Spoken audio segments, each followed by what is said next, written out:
बनारस, इतिहास से भी पुरानी ये नगरी, शिव जी के त्रिशूल पे बसी ये नगरी, मोक्ष का द्वार कहलाती ये नगरी। यहाँ स्वाद भी है, संस्कृति भी है, यहाँ ज्ञान भी है, विज्ञान भी है। जब एथेंस के बारे में सोचा भी नहीं गया, मिस्र का अस्तित्व नहीं था और रोम के बारे में लोगों ने कल्पना भी नहीं की थी। इतनी प्राचीन है ये नगरी, शब्द कम पड़ जाए इस रहस्यमय नगरी का वर्णन करते करते। तो मेरी आपसे एक छोटी सी विनती है कि अपने बिजी शेड्यूल में से 10-15 मिनट निकाल लीजिए और इस प्राचीन शहर को थोड़ा सा देख लीजिए, क्योंकि शायद ही आपने ऐसा शहर पहले कभी देखा होगा। तो स्वागत है आपका मेरे YouTube चैनल पे और महफिल है बनारस में।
तो महफिल बनारस में हमारी कहानी की शुरुआत कुछ इस तरह से है। We reached Banaras around 10:30 am and after checking, we took a short break. Then fresh होकर we decided कि काशी आए हैं तो सबसे पहले सबसे इम्पोर्टेंट काम काशी नरेश के दर्शन करेंगे। और इसी तरह काशी विश्वनाथ के दर पे सिर झुका के हमने अपनी काशी की यात्रा का प्रारंभ किया।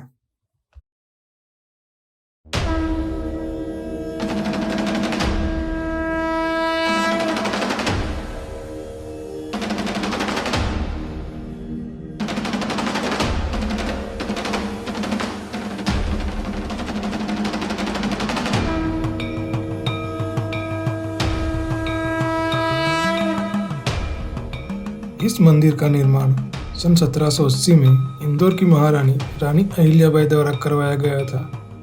इस मंदिर को 37 किलो से भी ज़्यादा सोने से मढ़ा गया है और यह मंदिर 12 ज्योतिर्लिंगों में से 7वां ज्योतिर्लिंग है।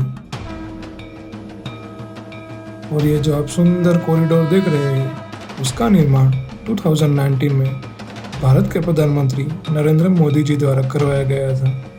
और यहाँ पर शीश झुकाते ही मेरे तो 9वें ज्योतिर्लिंग के दर्शन पूरे हुए। अब बारी थी काशी की यात्रा को आगे बढ़ाने की। इस मनमोहक कॉरिडोर से हम बाहर निकले और जैसे ही हमने बाईं ओर देखा वो दृश्य देखते ही हमारी आंखों को यकीन नहीं हो रहा था, क्योंकि सामने मणिकर्णिका घाट था। जी हाँ, मणिकर्णिका घाट। वो मणिकर्णिका घाट जहाँ चिताएं कभी नहीं थमती, जहाँ लोग मृत्यु का उत्सव के रूप में मनाते हैं। वो मणिकर्णिका घाट जहाँ से आत्मा सीधा मोक्ष को प्राप्त होती है। इसे the burning Ghat of Banaras भी कहते हैं।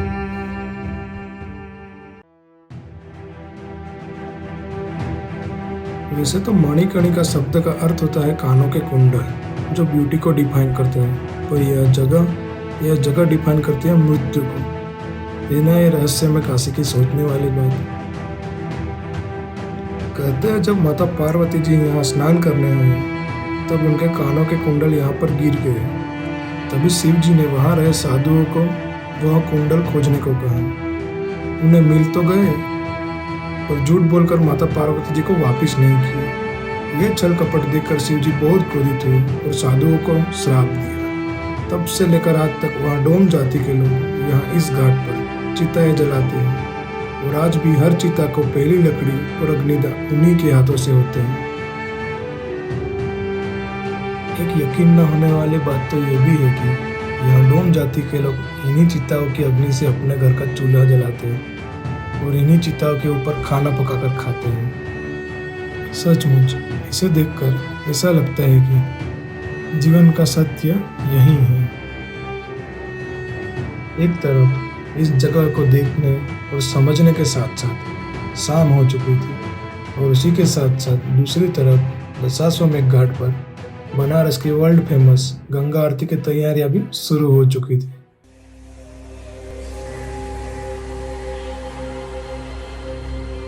अब पहली बार ही काशी आए थे तो पता नहीं था कि कौन से समय पर यहाँ आ जाना चाहिए। थोड़ी देर से आने पर पास में तो जगह नहीं मिली, इसलिए हमने सोचा क्यों ना नाव में बैठकर इस आरती का लाभ लिया जाए। ठीक घाट के सामने बैठकर माँ गंगा की इस पवित्र आरती में शामिल होना और इस मनमोहक दृश्य का जीवन में पहली बार आनंद लेना हमारी लाइफ का one of the best experience था।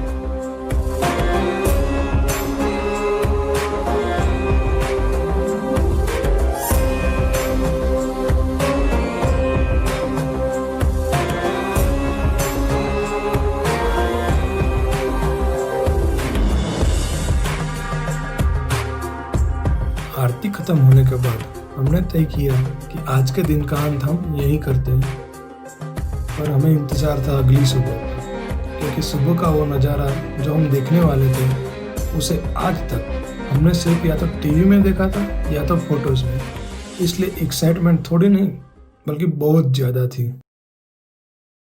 अब धीरे धीरे सुबह हो चुकी थी और हमें जिस पल का बेसब्री से इंतजार था वो पल आ चुका था, क्योंकि ये नज़ारा हमें सिर्फ अर्ली मॉर्निंग में ही देखने मिलने वाला था। तो दिल थाम कर बैठिए, पेश है आपके सामने काशी का वो अद्भुत नज़ारा।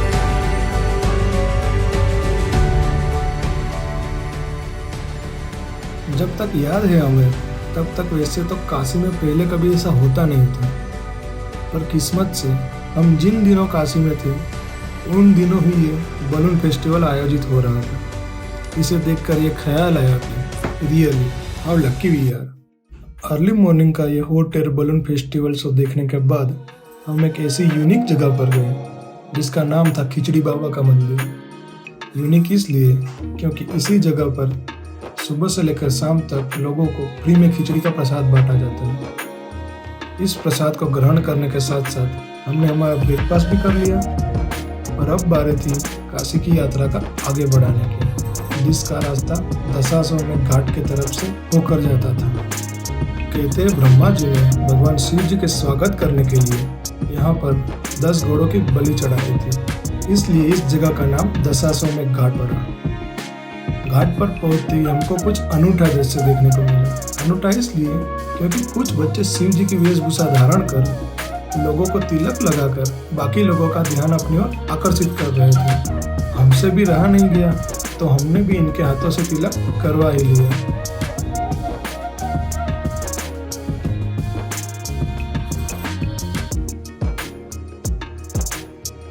वैसे तो जगह तो बहुत है काशी में घूमने के लिए, पर हमने डिसाइड किया कि गंगा के उस तट पर जाकर काशी के घाटों का नज़ारा देखा जाए। तो चल पड़े नौका में बैठकर नदी के उस तट से इस तट के नज़ारे को देखने के लिए।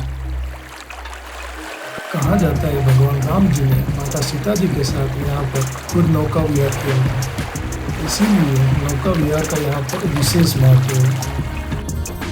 हम जैसे ही गंगा मैया के इस खुले विशाल तट पर पहुंचे तो जैसा हमने सोचा था उससे कई बेहतर व्यू था काशी नगरी का।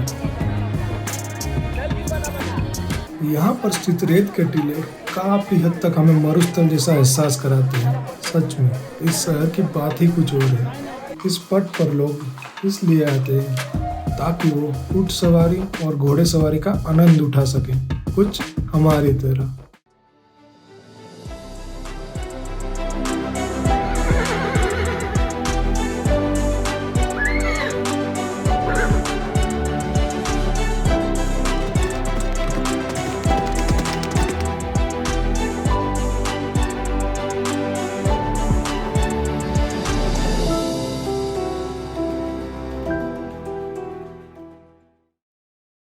काशी के इतिहास को थोड़ा नजदीकी से जाने तो मशहूर इतिहासकार मार्क ट्वेन इतिहास समझाते हुए कहते हैं कि यह शहर कथाओं से भी पुराना है। शहर की प्राचीनता की बात करें तो कोई नहीं जानता कि यह शहर कितना पुराना है।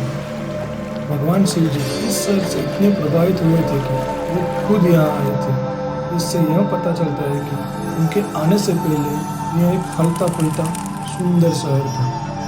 काशी को कैपिटल ऑफ सनातन भी कहते हैं, इसलिए हिंदू धर्म में इसका स्थान सबसे विशेष है। और हाँ, अगर आप एक सनातनी हो तो जिंदगी में एक बार आपको काशी अवश्य जाना चाहिए।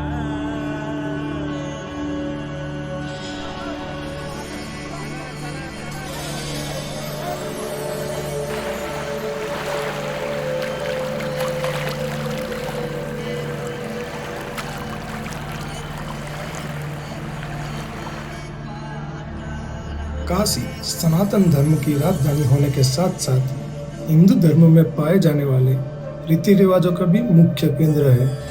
इन्हीं रीति रिवाजों में से ज्यादातर लोग अस्थि विसर्जन और पिंडदान के लिए यहाँ खींचे चले आते हैं। हमारे नाविक ने कहा था कि पिंडदान यहाँ पर तय किए हुए पंडितों द्वारा ही किया जाता है। वैसे तो पुराणों से काशी पंडितों के साथ साथ सनातन धर्म के साधु संत और अघोरी बाबाओं के लिए भी आकर्षण का मुख्य केंद्र रही है। सनातन धर्म की असली झलक इन साधु संतों में आप आसानी से देख सकते हैं। यहाँ लोग कई सालों तक सिद्धियाँ और तप करके ऐसे मुकाम तक पहुँचते हैं। इसे पाने में सालों और दशकों तक का समय निकल जाता है।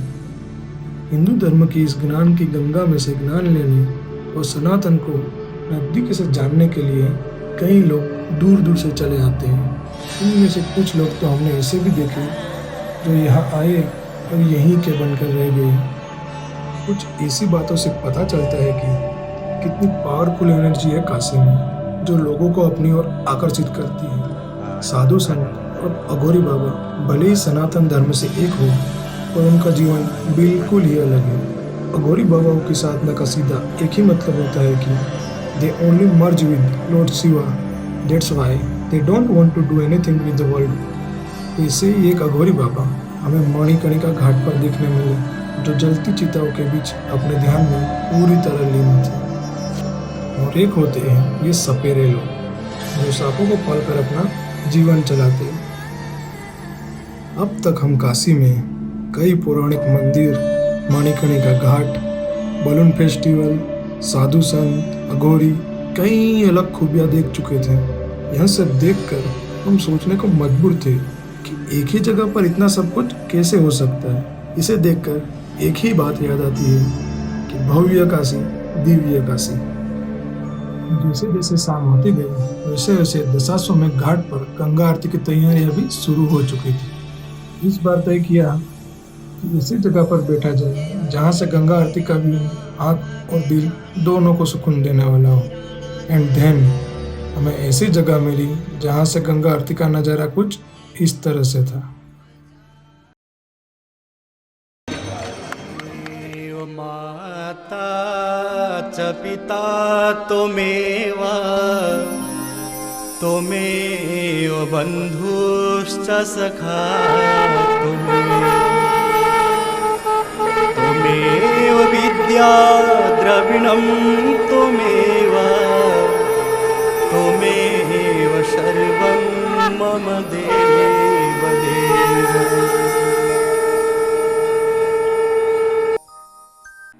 जय जय भगीरथ नंदिनी मुनि जय चकोर चंद्र नर नाग विबुध बंदिनी जय जहनुवालिका। जय जय भगीरथ नंदिनी मुनि जय चकोर चंद्र नर नाग विबुध बंदिनी जय जहनुवालिका।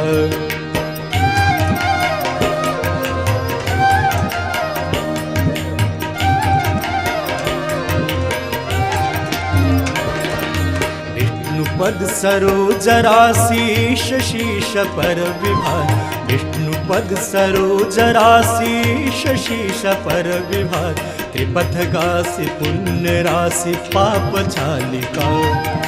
त्रिपथगासी पुण्य राशि पाप छालिका। जय जय भगीरथ नंदिनी मुनि जय चकोर चंद्र नर नाग विबुध बंदिनी जय जहनुवालिका।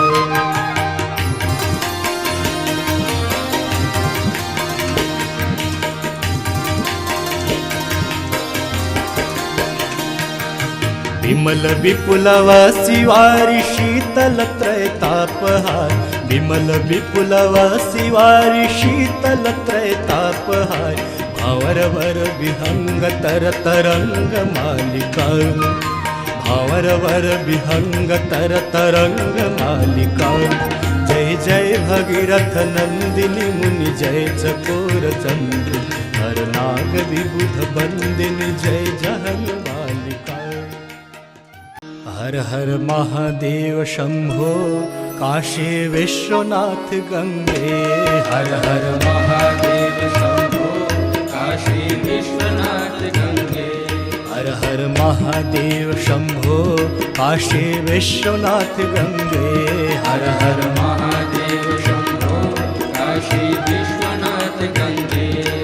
शंभो शंभो शंभो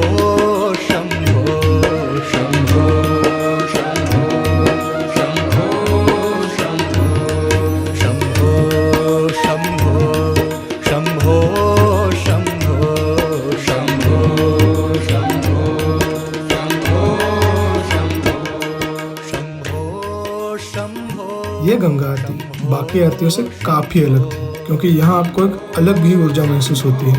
ऐसा लगता है कि जीवन में हमें जो पॉजिटिव एनर्जी चाहिए वो सब यहाँ से मिल रही हो। सच में इस जगह एक अलग ही ठहराव है।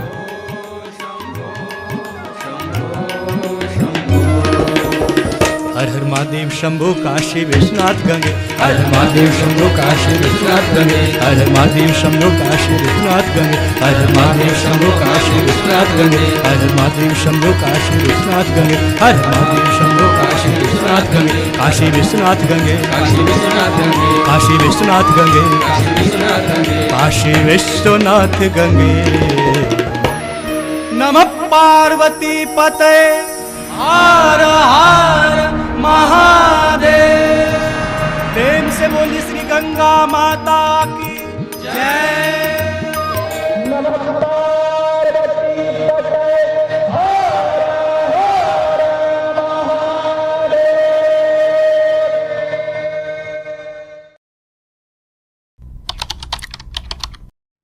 Please like, comment and share this video.